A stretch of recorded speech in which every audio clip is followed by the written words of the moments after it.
up. So this should be an Aurora coming in from Homeboys. I mean, Aurora is pretty good going up against Harp and Hylos. Yeah, I feel like it has to be, right? I mean, I can't think of anything else unless you want to go full utility. There's Farm is always, but doesn't Honestly, feel nice. Homeboys, if this Arla is going roam, maybe they could look for a tanky EXP, something like a Barats, perhaps. Barats, if not Turizla. If Arla is going to the EXP, then you need someone like a. I hesitate to say Kufra, maybe a Ruby, Yeah, I was thinking of that as well. I was thinking like Kufra might not necessarily be the correct answer to this, maybe with Concussive Blast, but I think probably if we're looking for a good in-between of everything, I think it's got to be like Rock and Ruby, right? Something that help clear those waves. Oh wait, hold on.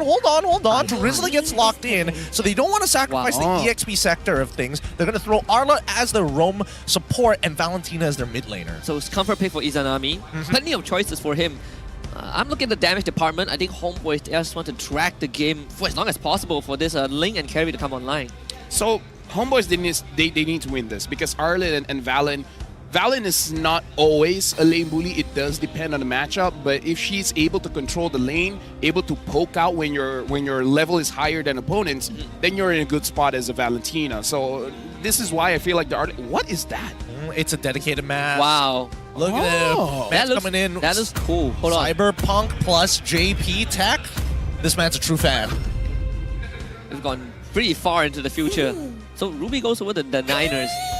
Oh, wow. I mean, Ruby in the Turizla can be quite a nightmare, but in this case, it's high loss, which is still fine. It's manageable. It's doorstep at the MPL MY Season 14, the most entertaining MPL in the region. Let's jump on into it. Homeboys on blue side versus JP on red. Super technical draft from Homeboys side. Kind of a throwback to what we saw from Todak's end, but to get to that stage where you can come online takes quite some time. And I'm looking at JP9 to speed things up. Well, here's the thing, right? Now that they have, with Turizla as the roam support, clearing waves is going to be really easy to do. The recent changes to Turizla, making sure that he does 10% extra, 10% more from previously what he did to minions, 60% to 70%. It's going to help with that wave clear a lot. And they didn't take Concussive Blast. They went straight into Brave Smite just to make sure that he can last longer. And honestly, the Twilight Armor does work well with Turizla's passive. Turizla has a lot of native damage reduction, so building damage reduction items can make this Turizla very, very tanky. So again, in theory, roam does work, but again, the execution is going to be a little bit more difficult because you really need your flicker. You don't have any other way to really get close to your opponents unless they themselves just get close to you. Yeah, I mean, the setup is going to require resources, but I want to come back to Pull and talk about the damage reduction, right? I saw their TikTok about it, and I think that as a roam, do you think first item Twilight Armor is necessary? Because I think you need components, right? Yeah, get components and then get second item Twilight Armor. It should be fine. Well, Rossi is going to get caught for now. The damage should be there, but Rossi will get away, actually. The execution damage not enough. Max, so return, couldn't find aim out. Dang, the nerfs coming into place for Turizla. If it was all Turizla, dead for sure. 100% first blood, but now really puts things into perspective. Yeah, and again, I feel like the biggest nerf for the Turizla is definitely the cooldowns. Your first and second skill being 9 seconds, that's a little bit too long. Soul wants to all in. This is why the carry is good going up against the Hyrule, because if he decides, I'm just going to attack you, the Hyrule is just like, grr. Yeah, saying the light wheel, it's one way to lose a trade. And Loliao on one of his signature picks also, right? It's not really often you get to see that. Turtle has just spawned. JP9ers having 3 members taking point, but Homeboys have 4. Good choice of all from Izanami. He's expecting the Glorious Pathway from Year 3. So instead, he took the Eternal Guard to maybe stop the potential aggression and dive from JP. Yeah, and also gives an avenue for Amal to try to contest for the Turtle, because that knockup is going to be crucial. Mal as well, having level 4. I would say this is 50-50 for both teams. Hayabusa and Ling aren't the best at securing the Turtle. But again, Ling has a better time just because you can't get into that iframe to safely do it. If you don't get it, it's fine. You can still get away. Same for the Hayabusa, right? You can still use the retreat in that Ogi Shadow Kill. That's Glorious Pathway, but Turtle got to reset it.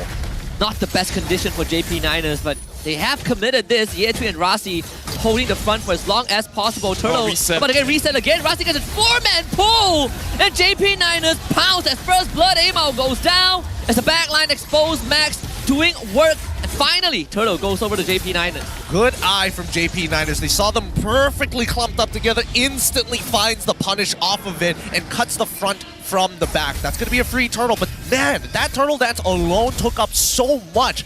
Big losses from mid lane and as well as the bottom as EXP, as they ended up losing, what, 2 minions over the span of that turtle dance? I understand what HOMEBOIS is trying to do because they do want to scale up, but yeah, I feel like that took too much time. Too much time. He might even lose a second life. Oh. No, he shouldn't die here. Okay, thank God. He's alive. He's alive. But yeah, especially for Amal's position where he could have been hard farming. He could be power farming on the opposite side of the map. He could be stealing away Hayabusa's jungle at the same time. This turtle, I don't think is that important. I agree. I agree. Turtle schmurtle. That's what my granddad used to say. Turtle schmurtle? Yeah, that's... Your dad sounds like a cool guy. Yeah, it's... He is, kind of, I guess. Kind of? He drives a Volvo. Oh, I wait. see. That's the problem. Yeah. So it balances it out. It balances it out. It's all fair in games here. 60 seconds until the next turtle actually does spawn here. Any motions that seem a little bit telling for the Niners? Because I feel like JP at this point, they don't mind taking their time waiting for the side lanes to create opportunity, then Max comes in rather than the opposite way around. I don't know. Oh, Rossi. He's gonna try again. Actually, the side stab of the Eternal Guard, Rossi playing by the pixel. Right now, HOMEBOIS, they're not really working together much. It really does seem like, let's try and see what will happen. Where I feel like the game plan should be, again, this draft, the game plan isn't really clear. You're trying to do too many things at the same time, but I think just play around Amal. Let him get his items and then let him carry the game, you know? Yeah. I think that Mal should be the spearhead, and then Amal comes after the immediate engagement. They could technically do it with Chamford as well. I mean, there's a lot of ways to play this because, again, it's not a clear, as you mentioned, not a straightforward play style, if not win condition to find. But Rossi is doing... Oh, wait. It's just so hard to catch him, right? Like, Chamford finally unlocked himself from the lane, but just could not find anything. Talk about the high loss matching the Arlet, and I'd say Ye3 is doing a great job so far. I think the worry is that, HOMEBOIS, if you do anything, do you have enough damage? That's the big worry. I mean, like, honestly, now that Amal does have the Berserker Fury, I would argue they do have enough damage if it's the right target. If they go all in onto the high loss, then maybe not, but at the same time, if you don't go for the high loss will just disrupt you. Something that we did kind of bring up, right? HOMEBOIS, they need time for the damage to even become relevant. Ye3, he's just gonna walk into HOMEBOIS. Stolen Eternal Guard again, but Mao, he really is eating it up, and now gonna engage with Penalty Zone. Counter engage from JP9ers. Mao will flicker. Rossi getting chased down by Amao. That's the first one going over to HOMEBOIS, and Amao wants Zach QT. He's not on cooldown. Tempest of Blaze comes out. Amao dances around him. That's the second one claimed, and Max Amao, he goes down to the turret, unfortunately. But at least as the trade, Lowly Yao finds a solo kill onto Soul. Ooh, okay, a 2-for-2 trade. Max might just get a little bit more here, but Izanami able to keep his spacing. Nobody gets the turtle. Ah, man, these teams, they so badly want this turtle. They're willing to do anything for it. They should have met my grandpa. They should all learn how to get in a Volvo. Yeah. But again, for real, like, Izanami is starting to have a little bit of damage, so that's why we can see Max respecting it a little bit. But Amon went really aggressive, which... bad, but I do appreciate it. I do appreciate when he finds an opportunity to try to get kills. Even though he was punished for it, I think in 7 minutes of the game, it's fine, but it's a risk, definitely. Yeah, it's definitely not the worst. And I think at the end of the day, they still traded 2-for-2. It's unfortunate that Max is going to be a full level ahead of Amal, but in terms of like raw scaling and how quick Amal is able to traverse this map, I think he makes up for it. Speaking of which, purple buff take for the Hayabusa. Same goes for Amal. Before they get back onto this turtle dance, that's probably going to take a while. If they keep dancing, this turtle is going to be straight up a lord. Yeah. Oh, wait, Soul's actually making the smart decision. Now he's picking up double waves, and it looks like since that tier 1 T1 on top side is gone, he's now part of the fight. Penalty Zone from Mao onto Rossi. I mean, you do have Ye3 again just holding the fort. JP9ers Max shows up, couldn't get the turtle unfortunately, and Zach QT gets gone on. Chanford's tempo gets broken. Amal finds the backline. Zach QT again is the target, but Amal punished. This time, Lowly Yao with the collection. JP9ers, they trade one. bad, not bad. Yet 3 just making sure ready to stun afterwards, and ZachQT knows he was basically gone without his battle spell. But so far, 3-4 with the majority of the lead leading over to the JP Niners. Where do they get it from? Oh, from Lolly Els, currently 1,000 ahead of Soul. And Max, he still has the shadow kill. Mao, he flickers but ends up going down anyway. Sky Piercer stack for Max. Honestly, I'm surprised. Despite Amal dying 3 times and Max hasn't died at all, the goal difference is only 1,000. So he's still farming relatively okay, but I feel like he should stop taking those risks. Get 3 items, stat, and then do something about it. So once Max, that's plenty of damage. Izanami flickers. Max can't get out this time. And that's the counter attack we want to see. Yeah, 3 on the soul, but the 2 damage for the carry, too good. This time Chanford picks it up. Good flicker. Chanford just entering the MPL and then starting recalls, starting TPs. Yeah. Oh! And ZachQT is like, nah, man. Nah. You don't get the TP for free on us. We'll take one with us. Chanford now is mid-side. Mao misses the penalty zone, dodged by Lodi Yao. It's a 2 against 3 final slash. Aim out late to the party. JP Niners disengage. That looked bad. But Mal expected Chanford to have that final slash, but it was cancelled. So if the final slash connected and then the penalty zone came in, that would have looked cool. It would have been. It's some really good ideas coming out from the Homeboys. I like the creativity with the way that they can actually utilize the tools in their comp. But at the same time, feels like JP Niners, they just clear up their lanes, come back as 5, look for maybe a fight, and then go back into the lanes again. They did swing the goal in their favor by more than 1,000 just with that interaction topside. So it's not the worst for Homeboys. Aima was also catching up, but jungler level-wise, Max still slightly ahead.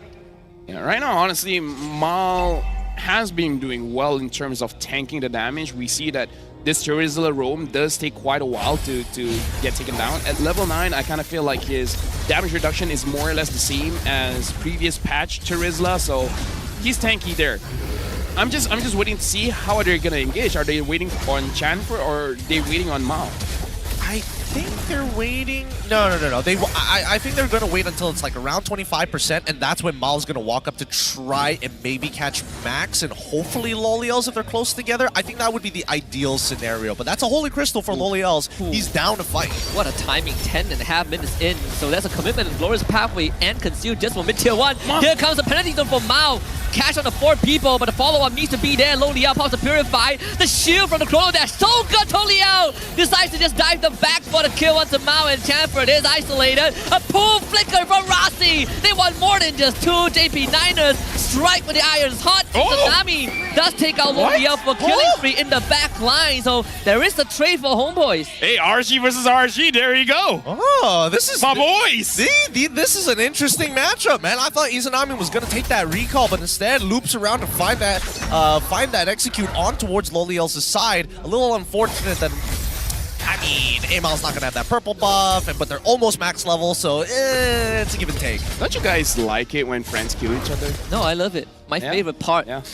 I live for these moments. It's one of those things where you watch movies. Yeah, Breaking Bad, you know? You know, like Iron Man, Captain America. Yeah. Classic. Hunger Games. The Hunger Games. Oh, what's next? All right. Upcoming Lord here. This is going to be an important one for JP Niners if they want to maintain their ever so slight lead, but it's still 50-50. Both sides really like holding on to neutrals.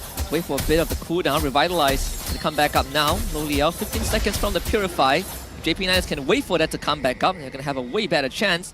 Homeboys just could not finish the Lord, at least not at this point, so JP Niners will hold it again. Homeboys is actually controlling the sideways quite well. They're making sure that the minions are always pushing towards JP Niners, so while this whole dance is going on, Homeboys is slowly getting advantage. Yeah, and Soul basically just healing back up to full every single time, and JP will not let this Lord get lower than a quarter of its HP. Wait, Conceal? Oh, it's Conceal. Instantly spotted out. Mao can even move at this point. Still has the penalty zone. Uses it to escape, and Loliao will just chase him down, right? Yep, and that's the pull. Rossi again. Right on the mark. Finding 2 more of Homeboys members. JP Niner does not give them any room to breathe, and this is going to be 3 takedowns and a Lord. Question, folks. What was that? Yeah, like why? Why? They could have waited for their flickers. They could have positioned a little bit closer towards Mao's side. Chanford could also get a really good angle because again the final slash goes from left to right, so being on the left side of the map is ideal. I don't know. I don't know what the call was there. What was Mal doing? Timing was so off, right? Like by Like, 10 seconds. You go invisible in front of them and then you just literally walk. If only he had flicker, you know. Hey, look, walking is an Olympic sport here. I will not take this disrespect. Hey, have you No, I seen mean them like actually walking at least or running. at least get close to a wall so they can't see you. I That's don't. true. He's not taking advantage of that. And to be fair, it's not like. It's not a very Mal move to do. I've seen him do it once or twice, but very situational and usually on a different hero. I guess he wanted the Niners to come out, and he thought he was tankier. That's what I would assume. I mean, he built real fast, right? I thought at least he would commit a penalty zone to 5, but I guess the call was just to back off. Because of that, they're going to lose that inhibitor up top. No contest at all. Bot side, the junglers are fighting. It seems like both of them at a stalemate. Amo even juking out Max at the very end. But at least Homeboys, they hold the rest of the base together. One inhibitor missing is not that bad, especially since it's not on the long lane. It's much closer towards that Lord side, so it's easier to manage the wave. At this point, JP, they're happy with their lead, but they miss out on the checkmate angle. So this is really going to push on to maybe, I would say, 20 minutes unless we get a clean fight from them. I wasn't a fan of Terizla Roam before. Oh, this game just, whew. It really seals the deal. It really seals the deal. Because we were talking about it. He doesn't have a lot of gap closers, right? So, Man, he went from having multi-target penalty zone to just, I'm not gonna do it. I'm just Gideon gonna... said walking is an Olympic sport, so that's what I'm gonna do. Yep, that's the way to look at it. We see all the Roam blessings out for the side of the Homeboys, and here comes yet. Wait. Whoa. This is obnoxious. Maui's just gonna go down after the penalty zone. They get a 2-man Turtle Guard knockup. Ye3 getting chunked down. Amo shows up, hits the backline. Champa disappears as Loliao gives him the Abracadabra. JP Niners wins that fight with 2 more, but so is the next target. The bouncers from the shadow kill, not in Max's favor. JP Niners settle for 2. It's 2-for-1 trade. I don't know. Mal, he's nobody. He is the bait, but is nobody going to do anything about it? I feel like Mal walking up there, sure, that's a little bit understandable. I definitely think that Izanami needs to threaten with the fear to become the deterrent. I need to look at the items because I think Mal made wrong items. Queen's first item is what I would expect. No. Twilight? No. Because War X. No, He went. definitely not. I think he went Athena Shield and Dominance Ice. Did he? That's why I was like, Dom Ice? like why would you pick Dom Ice? Just ask Izanami to build Glowing Wand and then you build at least Antiqueress. Yeah, I was thinking more of the antique here. All right, we'll see when the items do eventually pop up, or maybe even after the game once we see the item progression, because Ye3 has been a menace. Wow, speaking of menace, they're gonna rush down to Lord. Max, he's gonna show up in time, dodges the final slash, and the Eternal Guard actually cuts off the backline. Max now in the fight. Ye3 is just soaking up the damage. They take out Soul, they take out Amao, they take out Izanami. It is game over at this point. Mao also falls, and Chanford is no more. Wipe out for JP Niners, and it's a march down mid lane for game 1. Great stuff from JP Niners, but it felt like the Homeboys kind of gassed out in the middle of that last fight. And there's nothing that they can do in this game. It's all about recovering, but JP Niners off to a fantastic start as they had their celebratory moment. Before the minute wave dies out, they will clear out Crystal, and a resounding victory at the end.